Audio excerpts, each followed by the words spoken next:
There are no prizes for guessing that this isn't a model railway, but it is the sort of scene and atmosphere that railway modelers try to recreate in miniature.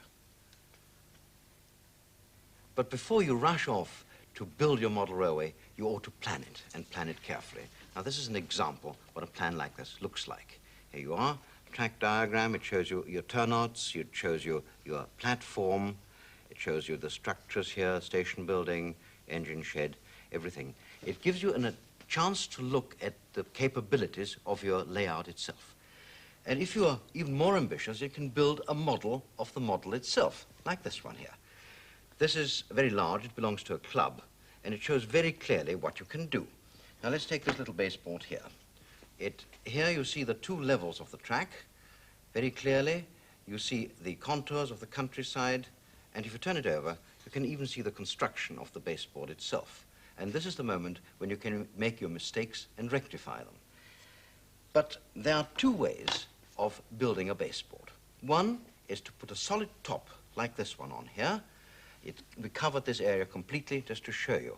And we used a material which is not really ideal. It's called hardboard. Look, it's springy and at the same time noisy. Not an ideal material. So if you want to cover your baseboard completely, solidly, use this sort of material. This is insulation board. It's not so flexible and it's not so noisy. It's much better. And there's another way of doing it, using an open structure like this. You pin your bearers for the track bed down like that, and track bed on top here. And when the track goes on finally, it would look something like that. The advantages are that you've got nice embankment here. You could put your rivers neatly under there without actually cutting away the board, or your road underpasses. And your scenery could then come up here very easily. It's totally accessible all the time, and we call it an open-top baseboard. Now, in our last program, we showed you how we went down to the Bluebell line to record Horsted-Keynes Station. Now, these are some of the photographs we took, and these are some of the sketches we made. Having done our research and having planned the layout, the next job is obviously to get down and build it. So we've asked a practicing model maker to show us how it's done. Jack Kine, where do we start? Well, the scenery came first, Bob, and that's where we've started. We've had to lay part of the track in this case because of time. But as you can see, I've already got part of this hillock that's very, very prominent at Horsted-Keynes already up, and I've left this piece open. I've been working on it. Now, this is a method of construction which is slightly peculiar to me in that it is made from cardboard strips, which are the contour shapes. They are latticed together with other pieces of card to form this geodetic structure, which, although it's fairly springy, is able to support the top coating. For the top coating, I use a material which can be purchased from a dress shop for stiffening underskirts and so on, and that is cut into a number of squares, about 4 by 3 inches, and that will be applied to this particular card structure. To stick the material to the card, I use a plastic compound which comes in dry powder form and mixed with hot water produces a rather delicious goo like that, about that consistency. Now, to put the stuff on, you start to lay it up, not too thickly, but attaching it wherever the material sticks to the card. Allow an overlap and work your way along in that fashion. It's rather like putting a bandage on, isn't it? A plaster of Paris bandage. It's very similar, Bob, very similar. It's also not unlike laying up glass fibre when you're building boats and car bodies, only in a miniature form. Now this we continue right the way up like this. If we had been cooking, Bob, I should have said I've got one in the oven and I'll get it out in a moment. But I'm hoping I can get this on so that everyone can see exactly what I'm doing. I see you putting one layer on rather than... I'm only putting one layer on at this stage, and in a minute when I've reached the top, which is up here, I shall come back downstairs and start with another layer. Get a bit more of this stuff. Mm-hmm. Now, Jack, how do you get a sort of texture to that? Well, this will come, Bob, when we get the second coat over the top of this. And already you'll see what I'm getting at. Any holes you fill up. Lay it across at different angles. It doesn't matter if it doesn't follow through exactly square. But you must be sure that you get it all firmly attached to the structure underneath. And you'll discover, as you work your way through this stuff, that the material that I'm using softens up under the action of the plaster or paint or goo and the material itself, and it becomes practically self-adhesive. In fact, it's really quite sticky right now. Now, when you want to shape it? Now we want to shape it, we can start then to apply the stuff in a much thicker form. And this, I will use a spatula, and you can apply it like that. And within about an hour or more, that will be dry. I think, if you don't mind, Bob, I'll carry on to the top part here. When you want to plant, for instance, bushes into that, Jack, well, how would you go about that? This is a very versatile gunk, this stuff. And if you want to plant a bush, take your bush and plant it. Just like that? With the roots.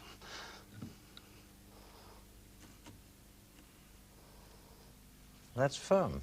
That's firm, or will be when it's dry. Now, we really are sort of at a white stage of this fellow here. How would you eventually bring it to life? Well, the next stage in the game, Bob, I'll let that dry now, is to move on to the painting stage.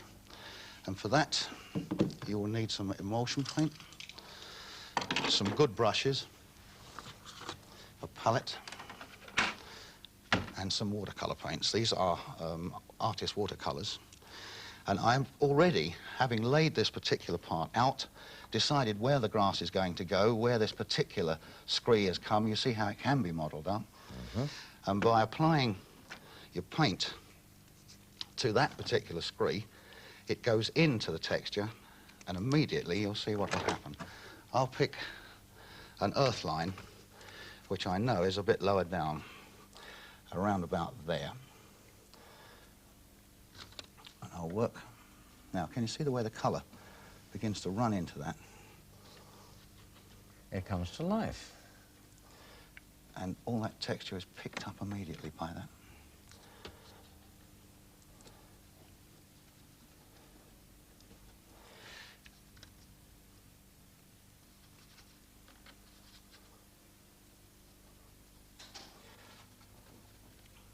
What's that?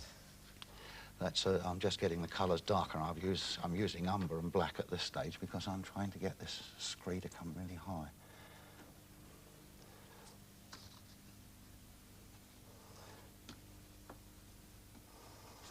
You needn't be frightened of using plenty of water on this. It doesn't do any harm at all.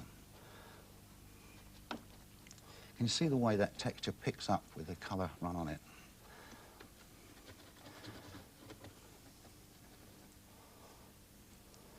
Get it dug into some of those deeper places. This is virtually three-dimensional painting.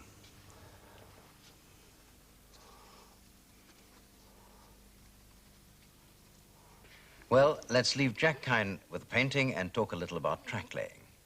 Because model railway layouts which have badly laid track don't run well and are very disappointing. Well, someone who has laid virtually all gauges of track is Fleetwood Shaw. Fleet, what advice for beginners, please? Well, the beginners have virtually got two choices from the point of view of track. They have prefabricated lengths of curves to standard radius and straights, and they have flexible track, which can be flexed to any configuration that's required. Right, well, if, for instance, the beginner has bought some of this track, is he stuck with this curve? No, he isn't. This can be modified so that it can be curved to any radius, simply by cutting through one of the, every fourth or so web between the sleepers with a fine saw, such I'm doing now. I've done the rest of them already. Mm-hmm. And then it can be, in fact, flexed either to a sharper radius or to a less sharp radius, just as required. Well, now, what about joining track? Are there snags? Yes, well, joints are snags. They're the Achilles heel of the railway track system. These have, in fact, fish plates provided, but they don't necessarily provide an immaculately good joint always, and they sometimes require certain attention with a small pair of pliers.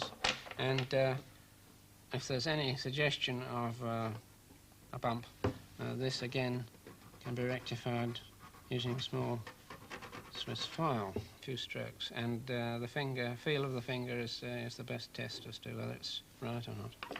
Well, now we've got a track joined, and that's a curve directly joined to a straight. That isn't a good idea. Well, you know very well that it isn't, Bob. Oh, literally well. The way to get over this, really, simply, is never to allow a joint to occur at the junction between a curve and a straight. And if you arrange for a long length of flexible track such as this, I'm laying it together so that you can see the effect, you automatically get a nice, sweet transition between the straight and the curve. Yes, there's a remarkable difference, really. If you look at it here, this goes straight and then sharply into the curve, and here you've got a very gentle, very sweet curve starting. Well worth doing. Must be a much sweeter Well worth running. doing, yes. Well, that much about straight track. Now, what about points, or I think, as you would call it, turnouts? Yes, I would call them turnouts. Well, the main thing to say about these is simply that you use the longest radius, in other words, the longest turnout, longest lead, that you have the space for. And, in fact, on running lines, use the longest ones. These shorter ones are all right for sidings. So, these turnouts for the main line, and if you've got those, use them only in sidings. Preferably. Right. What about track laying itself? Well, the simplest method of track laying is simply to pin the track, whether it's prefab or flexible, loosely pin it onto the roadbed, which we can do now. But the secret is not to pin it down too hard, not to use a hard glue and glue it down. It'll allow some resilience, some movement. Well, this looks a bit stark. I wouldn't be very satisfied with that. No, well, there are ways and means of producing a better looking job. This particular length has been ballasted with carpet tape, which is in fact an adhesive backed tape for sticking carpets together or down. And, available in any carpet shop? Available in any carpet shop. And it's been the track has been placed on it, and the ballast in fact is granular cork, which has been spread over and then loosely dusted off. This end's been painted to show the considerable improvement by applying a little paint. It looks much better, but say I'm a real purist and I want a Rolls Royce of tracks, what then? Well, to build more resilience in, which is highly desirable really, lay it on sawbar rubber, again using rubber adhesive, and this really gives you resilience. Yes, you can see the track is sprung.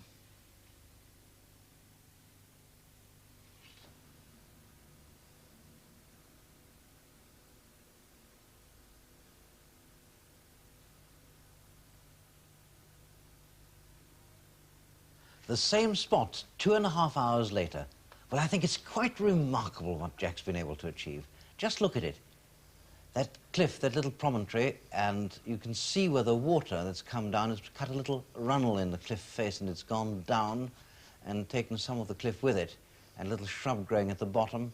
And here you can see the cliff face, and it's streaked down there, dirtying it. And further down, the chalk, the little strip of chalk has come down and crumbled and screed down to the base, and the fresh grass is growing on it, and shrubs everywhere, spring grass and light green, and the railway. It's quite amazing. I think it's most impressive and really exciting. Well, Jack, what next? Well, Bob, you said bushes, so now let's put in some trees. And I'll produce some trees for you. Now, the prescription for trees is a piece of soft wire, about 1 foot long, some hairy string from your friendly newsagent. Oh, just ordinary string? Just ordinary hairy string. It's got to be the hairy variety, which you cut into 2 or 3 inch lengths. So yes. These will then be unwound and broken up into their original strands. But just teased out? Just teased out so that you get little packs of what will be the branches of the tree. Mm-hmm. About 3 of these, I think 2 or 3 of these will do. Now this is where I'm hoping you're going to give me a hand. the next thing you do is you take your piece of wire, you bend it, and you place it in a drill chuck, so, which goes on a nail. And Bob, if you can feed that little hairy bed of hamster's nest in there. I'll just like this, through the thing, right. and... Spread them so they're fairly evenly dispersed. Yes, like this. Pretty good. And I'll take over from there. Right. Now, you wind away until the wire breaks, which it's done. We'll cut a piece off like that. Now, I think I ought to get rid of that bit in the middle there. Now, by pushing this around a bit, you've got the semblance of a rather untidy looking, but nevertheless easily recognised tree. Yes. So now, before it gets its leaves, it needs a haircut. And get rid of some of the longer twigs that hang out. Shape it generally. This is the moment where you can turn it into an apple tree if you want. Yes, you can turn it into an apple tree. Now, we've got to get the leaves to stick to the string. Yes. So I use polyurethane varnish for this. Now, you can use shellac, but I personally prefer it, and the object of the manoeuvre is to get all that string saturated, so in it goes. You just dunk it? Dunk the lot. Yes. And with a piece of stick, make sure that every particle of string is covered. Now we're at the messy stage, because you can imagine doing this in the kitchen, you get it everywhere. Yeah, that looks horrid. Now, let it drain a reasonable time, so you get rid of the surplus varnish. Now, I've still got to get a lot of that varnish off. And, Bob, I have by the side of you down there a bucket. If you'd be a friend and bring it up. There we are. 1 bucket. I pops it in. Now, I'm spinning the tree now to spin off the surplus varnish. Yes. Now comes the moment of truth. This is when the leaves go on. What are you putting on? What is that? Coloured sawdust, Bob. No more, no less. Just coloured sawdust? Just coloured sawdust. But it's got different colours. There are 3 colours mixed together here. I like to use a little brown and a darker green in it. And there is your tree. That's really remarkable. That's beautiful. Want me to plant it? Yes, please.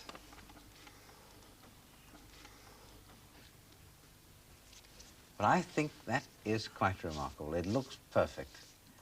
Jack, what else can you do? Well, now, if you take the same basic shape, tree, and you tease 1 up and 1 down, you get 3 for the price of 1. 1 little fir tree, 1 little poplar tree. That's very Treated good. in the same way. Well, on Sunday, my younger daughter helped me make some trees. She'd never made any before. I suppose, Bob, I better not waste any more time. I'll go tree planting. That's it.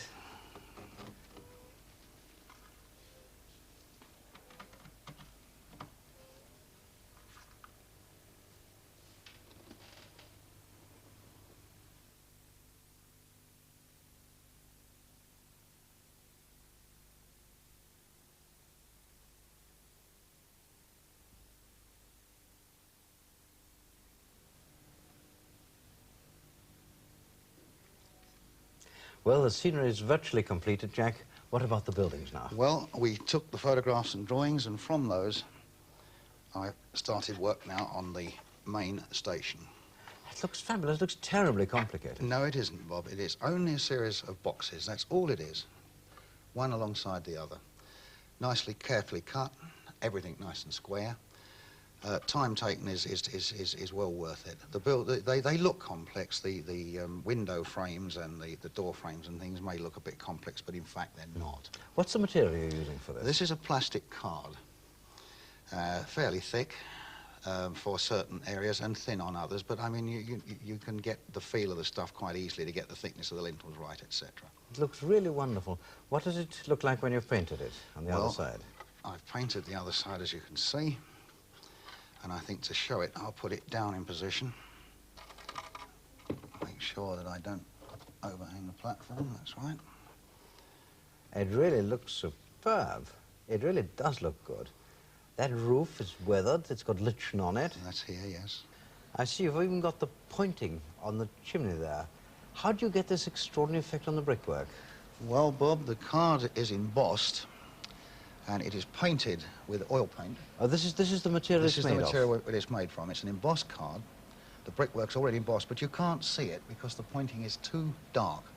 Yes. And we use our old friend, the plastic material that has been used for the layout, and with a little judicial rubbing, it fills all those little cracks up, and immediately the mortar shows up. Ah, there you are. You can see the pointing. Yep. And it has also taken the colour down a mite, which is a good thing to do.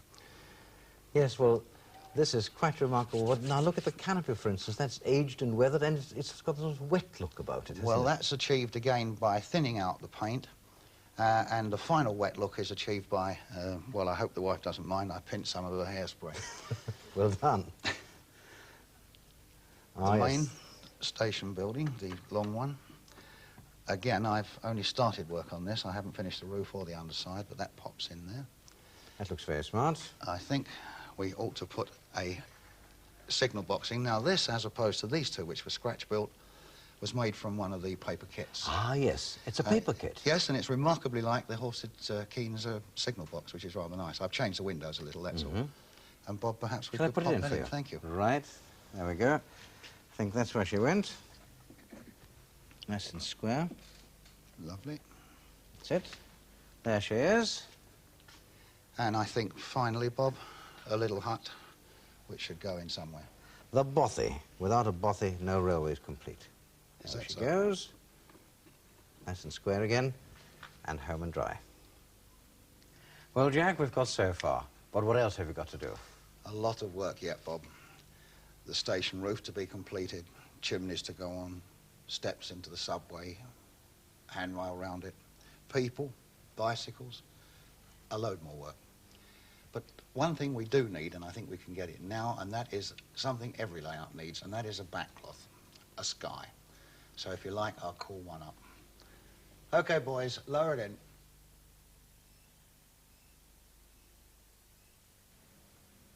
Well, there it is. A double O-gauge model of Horsted Keynes Station on the Bluebell line. In the next program, we shall complete the layout with the wiring and the signals. But let's end this one by mixing from our model to the real Horsted Keynes Station.